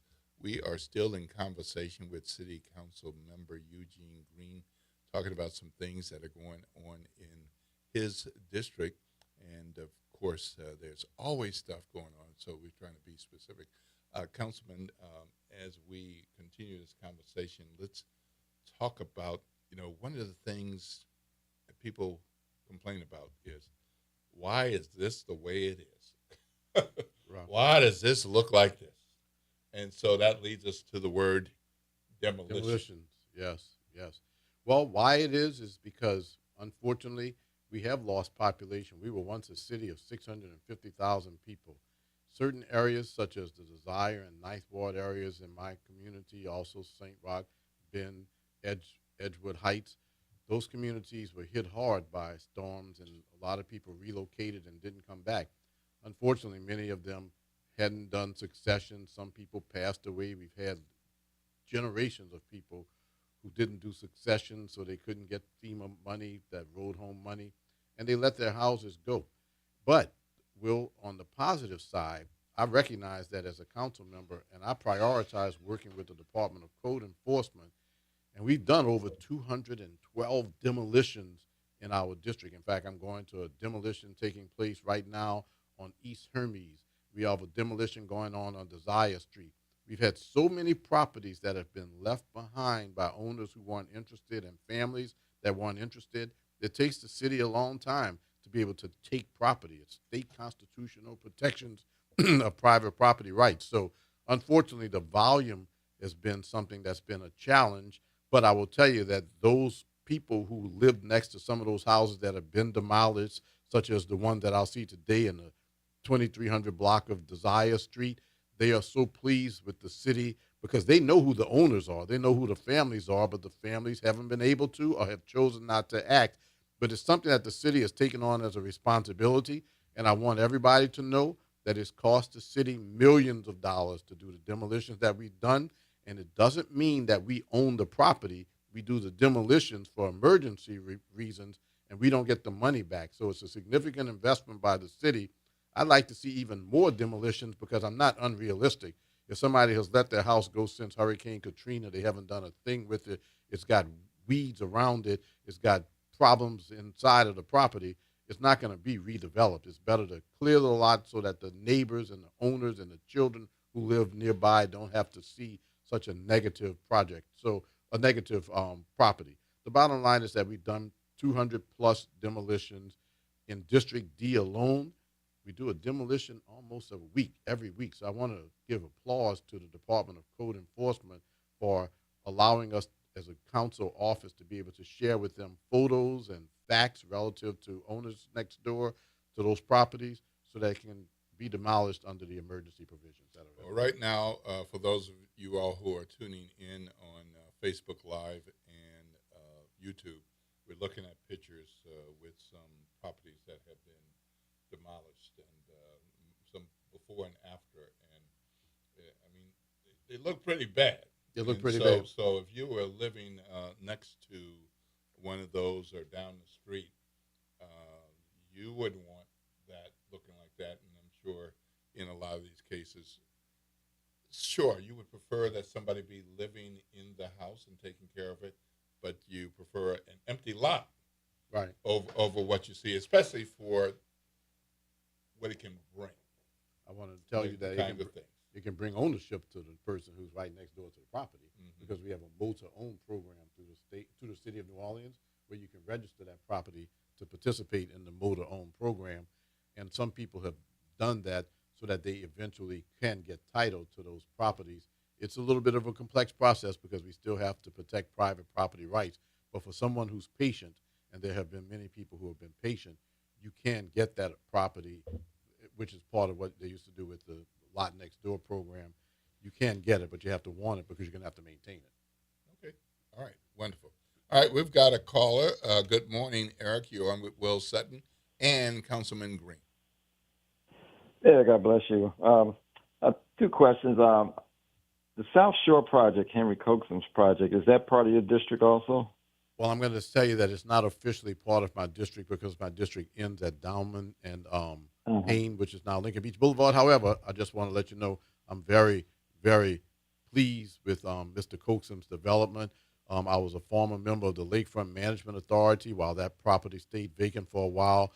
I have an appointment from my office, my chief of staff, who has worked with Mr. Coaxum in developing, not developing, she's not the developer, but in paving the way for the proper permits that are necessary to do that development. And I'm just pleased that Mr. Coaxum and his team have invested in that site, which is becoming more popular every day. Right. Okay, great. And my second question, sometimes New Orleans has been known not to be the most family-friendly city in terms of activities. And you mentioned the water project. Is it possible to have a splash park and a water park in District D, since you're working on water projects that have some kind of splash park and water park? It's possible, and there has been discussion of doing so. There's been discussion of doing so, for example, at the Milne play spot. We have a couple of swimming pools in my district, which is great areas for people to do recreation, which is we have pools at the St. Bernard Center. We have a pool at Stallings Playground. And if I think about it, there's going to be other pools. I just kind of forgetting them right now. But I do want to encourage folks who are listening, who are looking for activities involving children, to recognize that we have a significant number of activities and programs with NORD-C, which is New Orleans Recreation Development Commission. Your children can swim, they can do piano lessons. In my district, they're doing ballet at the Desire Florida Multi-Purpose Center. Of course, we know that there's football, baseball, and basketball, but I want to go beyond that. You can do archery at Joe Brown Park.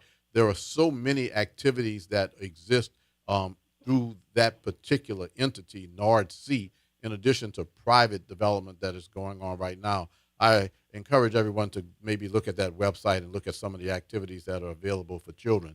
Hey, look, I'm very bullish on New Orleans in terms of family development. I know a lot of families whose children are doing well, some of whom have chosen to stay here in the city of New Orleans. I raised 3 children myself, 3 college graduates. One is a doctor, one is on his way to law school, one is a financial analyst. I'm very bullish on New Orleans because I think that the activities that we have, including private sector churches, churches, they don't have to be private sector churches, and other organizations are providing so many activities. And of course, I, as a councilman now, see so many things that I didn't see before. For example, I'll be going to tomorrow a back-to-school drive, which will be number 5, for example, that is in my district alone. Inspire NOLA had a back-to-school drive, and those activities are always a little bit more than just stand in line, here's your bag. There's always activities going on there. But I encourage folks to recognize that if you follow NORD-C, if you get my newsletter, you can send your email address to me at eugene.green@nola.gov. I'm sharing so many activities in District D alone, especially back to school, that you'll say, wow, there's a lot of activities going on. How do I keep up with it? But I do hear you relative to the splash park. I want folks to take advantage of the fact that in some cities, a lot of the pools have been shut down. But here in New Orleans, most of our pools are open. All of them basically are open. And there are nice gathering centers for people. All right. Well, thank you, Eric, for giving us a ring. Really appreciate it. Lord's blessings, sir. Have a fabulous day. I forgot to mention Sampson Playground. Oh, go ahead. Mention it now. Well, I just want to tell you that there's a pool there, too. So I'm giving you Sampson. I'm giving you just some of the other places for pools, because in this heat, it's such an important part of our summer recreation to be able to go to those pools. Okay. All right. We got another caller. Good morning, T-Bone. You're on with Will Sutton and Councilman Green. Good morning. How y'all doing? Happy Friday to you. Fabulous. Good to hear from you. Good morning. For a change, I'm going to ask a question and hang up because I really want to hear the information. I don't know if you already mentioned this already. I want to find out. I remember the mayor saying something about there were going to be lots for sale. I know it may not be your district councilman. I just wanted to know, is that a citywide effort for it? And if so, is there a website to look at the different lots that's for sale? Also, is it a situation where the owner next to the lot would have preferential crack at buying the lot first, or can any individual go ahead on and buy or bid on the lot in order to obtain it? I'll hang up and listen. All right? All right. Lord's blessings. Have a good day. The most important thing to remember relative to lots that are available is that the lots have to have a good title, and we also as a city have to go through a process so that we won't be taking private property without going through a number of processes. If you mentioned lots next door, and I just want to focus on something that I mentioned earlier, the mow-to-own program. If you've got a lot that's overgrown, you can register it with the City of New Orleans, and you have to get permission to have it participate in there, because they got to make sure that owners have been notified in whatever way is possible. But that is the way to get a property to do some development. The city also does auctions through a vendor, Civic Source, and you can check those and find available lots then too. But if you have a specific vacant lot that you want to do something with, very honestly, in each council district, you can send an email to the council member. It's always first name dot last name at NOLA.gov, and they will share information with you on that particular lot, some things that you may need to know. They'll share information as to what programs are available. We have a housing trust fund. If you want to build a house and you're going to make it available for a long period, a decent period of time at affordable rents, you might be able to get assistance from the housing trust fund.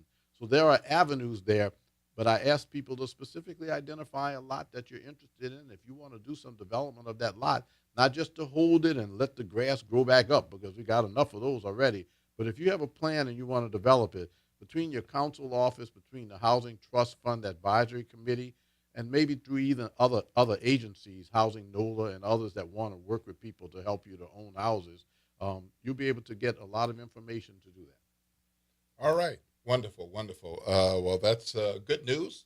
Not for everybody, but certainly is a wonderful option. So, City Councilman Green, while we got you here, let's talk about some of the stuff that's in the news. We have a very special city. I'll start with that. Okay. All right. Well, I have a feeling that I know where you're going. But yeah. We have a very special city. Yeah. You used the word. We have a very special city. So one of the things that happened not long ago is the governor of this here state said New Orleans thinks they're so special. And it's because we are. We think we're so special. And that it used to be, as New Orleans goes, so goes Louisiana. I'm paraphrasing. And in his opinion, that's changing, has changed. So goes Louisiana. So goes New Orleans. And this in the context of quite a number of other things, including them snatching our Orleans Parish Criminal District Court clerk job from a man who had already been elected, taking 10 warrant or assistant prosecutor jobs away from this parish in the DA's office, reducing the number of judges in the Orleans Parish judiciary, and vetoing millions of dollars in projects. As a member of City Council, District D, how are you looking at this in the context of all of this drama? Well, some of it is certainly politically motivated, and it's unfortunate. But I'll tell you something, Will. You interestingly enough mentioned District D because it's a state and citywide issue. In my district, Elysian Fields is a state thoroughfare. Claiborne Avenue is a state thoroughfare. Broad Street, Gentilly. My district includes UNO, LSU New Orleans now, Southern University at New Orleans, Delgado, the LSU School of Dentistry. It also includes many other state-owned entities along navigable waterways, which is basically everything along the Industrial Canal, and also along Lake Pontchartrain, the Lakeshore Drive and the parks for the 5 miles of Lakeshore Drive. I got to tell you, Will, I'm going to divert and say this. I work every day with the state, every day. Today I'll be going to Paris Avenue because the state has jurisdiction of areas under the interstate. And unfortunately, someone has set up a one-man large encampment there, and it comes under the jurisdiction of the State Department of Transportation and Development. The fact is that it's regrettable that there's so much tension because in my instance, for example, every day we're contacting the state because we can't not work with them. We can't not work with them. So I would just hope that it's kept in mind that it's in the best interest of the city and the state to work together, that New Orleans is a very special city. Hey, half the tourism economic impact on our state is generated here in New Orleans. The state of Louisiana collects billions of dollars in tax revenues on hotel, motel taxes, and state taxes generated here in the city of New Orleans. We do have a very special role in our city. And look, I'm going to just tell you, Super Bowl, Bayou Classic, the recent X Games, the rodeo, the Sugar Bowl, those activities attract so many people from throughout the world, and they come to New Orleans because New Orleans is special. It's important for us to recognize that there are issues that need to be addressed that go beyond politics. This flooding, for example, it's not just New Orleans. It floods in Jefferson Parish. It floods in St. Tammany Parish. There are billions of dollars that are needed to meet some of the needs in Jefferson Parish. Our state needs to be working with us on a regional level, treating New Orleans as the city that it is that has so much of an economic impact in our state. The bottom line is that I've got to get along with state officials and work with them every day if I'm going to advance my district, because we have so many assets that are owned by the state of Louisiana. I just want us to work better together. Okay, so the temperature has been rising and rising and rising in the pot. It seems to be turned down a little bit. What's your sense of what is going to happen next? I mean, are we going to be able to? You're talking about working with the state every day. I've got to work. I'm going. You're talking about working with the state every day. Right. But when we have high-profile leaders attacking the city, how does that help, and how can that change? I think that it certainly doesn't help.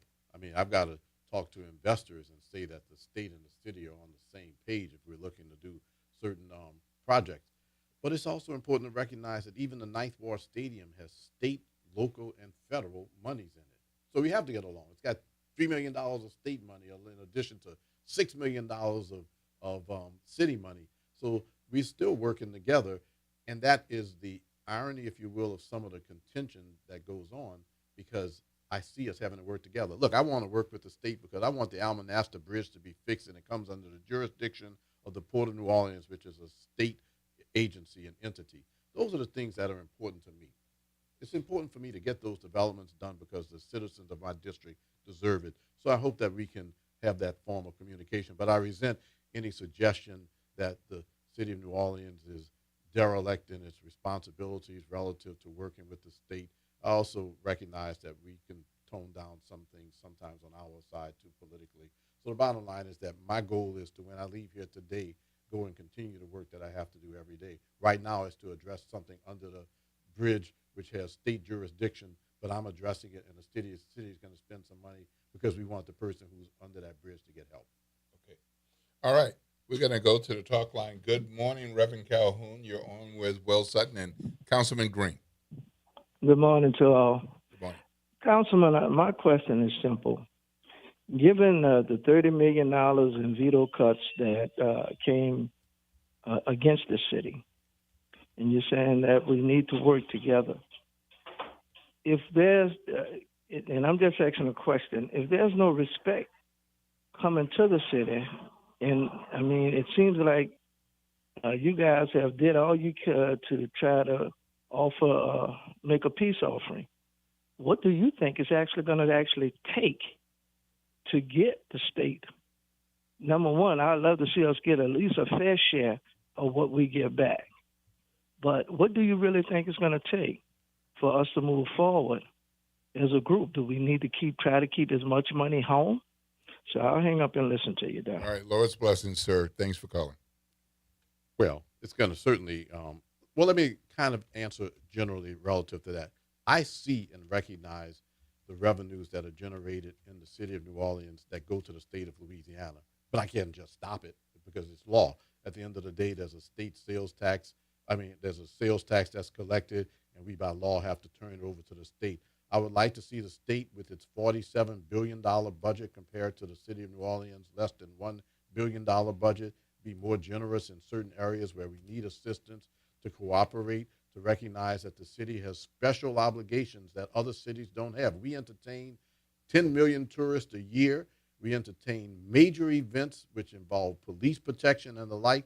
It's important to recognize the role that the city plays in helping the state of Louisiana, despite the fact that all of the assets, so many assets, the Superdome, the Convention Center, the arena, everything along navigable waterways, the Lakefront Airport, all of the campuses of the universities which pay no taxes to the city of New Orleans and sometimes get free water. At the end of the day, the bottom line is that we have so much in common where we have to work. Reverend Calhoun, I understand kind of your question. What are we going to do about it? The civics of this matter are important because the state voters have chosen to elect the governor and the lieutenant governor and the attorney general, and 2/3 of the House and 2/3 of the Senate are of the Republican Party. And here in New Orleans, we have a preponderance of Democratic elected officials and the like, there may always be a little bit of tension, but I hope that in the middle of that tension, it can be recognized how important it is for us to work together. Yes, I'm going to give that Ninth Ward Stadium again because it has state, local, and federal money in it, and we couldn't have done it without the state, local, and federal joining the private sector to make it happen. And in my district, there are other projects that the state is involved with now. In the midst of all of the political back and forth, there has to be some reckoning that we have common interests, and we need to work to make sure that our resources reflect those common interests. Okay. Well, thank you, Councilman Green. Thank you for making time to come to the Good Morning Show, talk with our WBOK family of listeners. In case anybody wants to reach you or your staff, how can they do that? Eugene.green@NOLA.gov, and always copy my Chief of Staff, Sandra.Thomas@NOLA.gov. The number for the office, I really like emails because it gives me a chance to get the answer that you want from the department that has jurisdiction. But our office number is 504-658-1040. I encourage everyone to, if you have concerns, also to go to NOLA311.org or call 311 and register them. And if it's something in my district, NOLA 311 will get it to us. The communications district will get that information to us. But I want to end by saying this. I appreciate WBOK giving me an opportunity to be here today. It's been very valuable, and I look forward to coming back. All right. Thanks a lot. We're going to have a break, and when we come back, we're going to talk about the Women's Foundation of the South. They got a big event coming up, and we're going to talk a little bit about their work and the event. It's 8:47 a.m. This is WBOK 1230 a.m., what New Orleans is talking about all day long.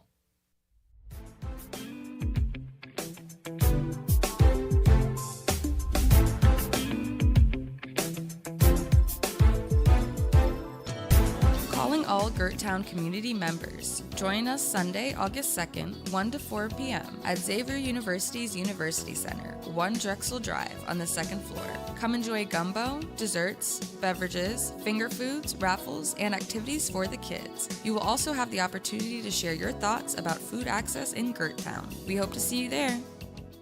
It's Off the Top with Norman Robinson on WBOK 1230 AM. In nearly 50 years of covering Louisiana's justice system, I have never witnessed the indictment of a sitting state attorney general by an Orleans Parish grand jury or by a grand jury in any other Louisiana parish. That was big news. Then came even bigger news. All of the charges were dropped by the special prosecutor assigned to oversee the case. Former Judge Lori White, the special prosecutor, says she dropped the indictment against State Attorney General Liz Murrill because New Orleans Mayor Helena Moreno and other city officials urged her to do so to ease tensions between the city and state. The mayor offered a peace sign asking Governor Jeff Landry to meet so they could resolve their differences. Landry said no, not until the city gets things in order. Requesting that the AG charges be dropped was another peace sign. Landry still said no, thank you. Landry and Murrill have no interest in being friends with New Orleans leaders. I understand not wanting to be friends with people who you think want you to be put behind bars for 80 years. The circumstances and the players are different, but what we have here is the latest chapter in a long history of the bruising political wars between the state and the city. It's not good for the city or the state. Who knows how this latest drama will play out? What matters is whether this legal grudge match helps citizens who want leaders who will improve their quality of life. Now, this unfortunate drama is damaging our state, our city, our judiciary, and our chances for more economic development. It boils down to this. It's a cartoon with characters bashing each other, and it's not funny. We deserve better. This is Norman Robinson, Off the Top. Trying to grow your business or increase traffic to your location? We can help. WBOK 1230 AM has a number of solutions that will meet your individual needs. Give one of our consultants a call today at 504-582-9420 or email us at info@wbok1230.com. And remember, an investment with WBOK is an investment in our community. Call today. Good morning, Wake Up. The Good Morning Show. Good morning. On WBOK. Good morning, good morning, good morning, good morning, New Orleans, and welcome back to the Good Morning Show. We sure appreciate it. Those of you all who have been in tune since 702-04056, and even if you are just tuning in, guess what? You are right on time because we're about to jump into a conversation with phenomenal black woman, Kelly Harris DeBerry. Good morning. Welcome to the Good Morning Show at Good WBOK. morning. Good morning, New Orleans. Good morning, Brother Will. All right. Fabulous. Great. I am blessed that the Lord woke me up, gave me another day. I can't believe it. So I am excited to be here. So look, Women's Foundation of the South. Yes. So what is the Women's Foundation of the South? Well, thank you for having us. Women's Foundation of the South, we are celebrating our 5th anniversary tomorrow, August 1st. Yes.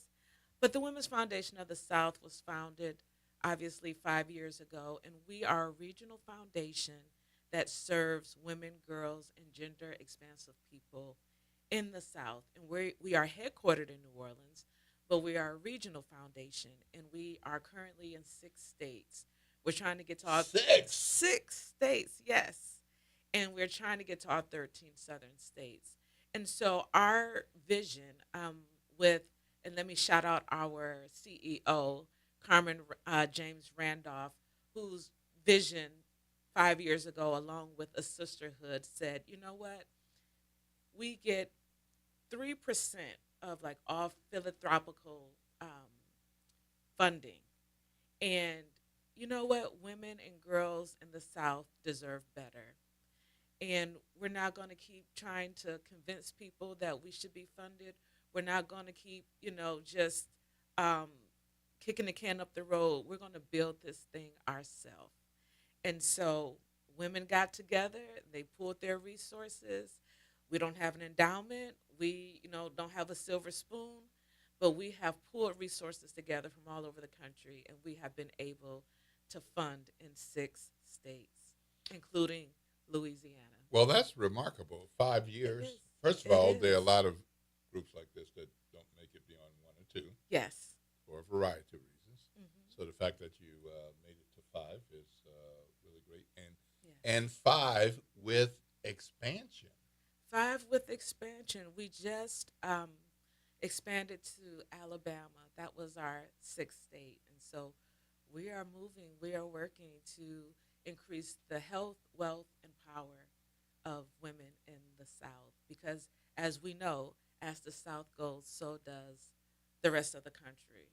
But also to shout out one of our local writers, Kalama Yasalam has a poem that says, women keep our skies from falling. And so we believe that. We believe that women stand up most things in the world and in our communities. And so we're just doing the work to improve and expand the work of women leaders all throughout the South, because we're doing the work.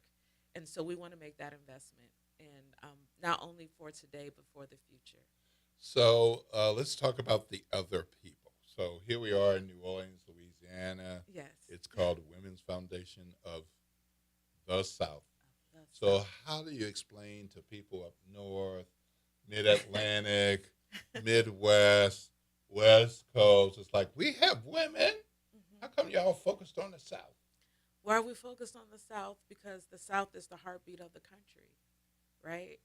When you look at the history of this country, I know we are talking about the birthday of America, but when you look at the history of the country, the South is where it starts. So even the folks up north, I tell them all the time, you know somebody from the South. You came from the South, right? We all, even if you've been in the North, some of your folks probably migrated from the South. But the South has been in the trenches in terms of democracy for a very long time.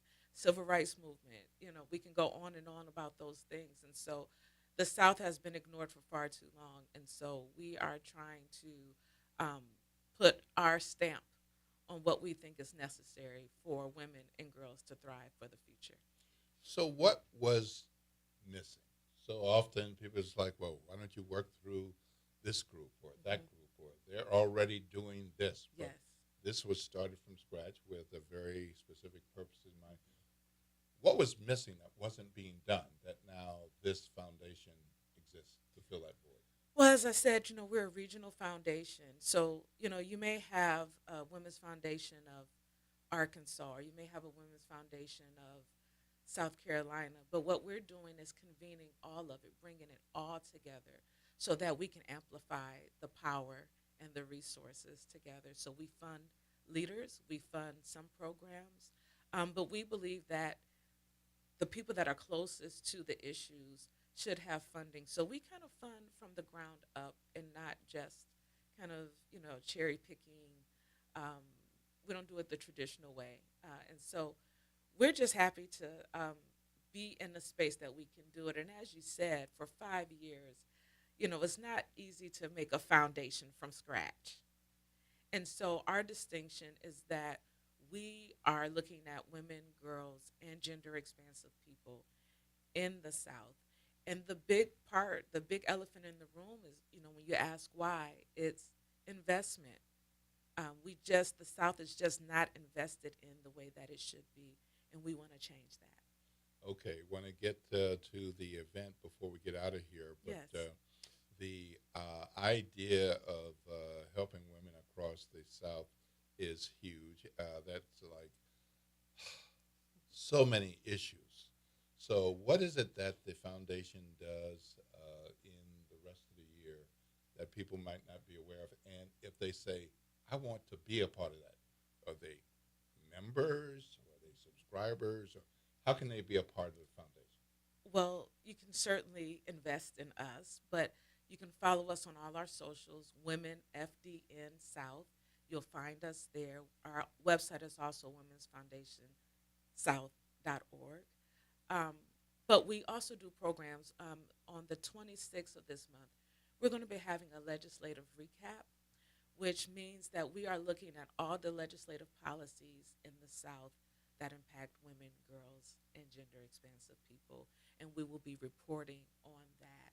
We also have a program called Woke at Rest, which is... Are you using that word? Yes. But it is, we believe that women leaders need rest and respite. And in order to do this work, you have to replenish yourself. And so we give leaders the opportunity to connect with each other, rest, find out what they need. What do they need to keep going? And so we do that. We do a various number of things, reports, and we're still 5 years, so we're still building out. Yeah. And we are working on a Manla Fund, which means power, as an African word for power, to really bolster some of the other things that we want to do. And I should also say, we are the feature of a documentary being produced actually this weekend, filming in New Orleans for PBS, called the Sisterhood Film, and we will be featured as an organization in that film. Wonderful. So So tomorrow, big event. Tomorrow, August 1st, at 11 o'clock a.m. at the building on the historic Aretha Castle Haley, 1427. We will be having a leadership brunch, emceed by Timbaland Sams. Many of you in the community know her. Hey, Tim. And our keynote speaker is Dr. Veronica Gillespie Bell.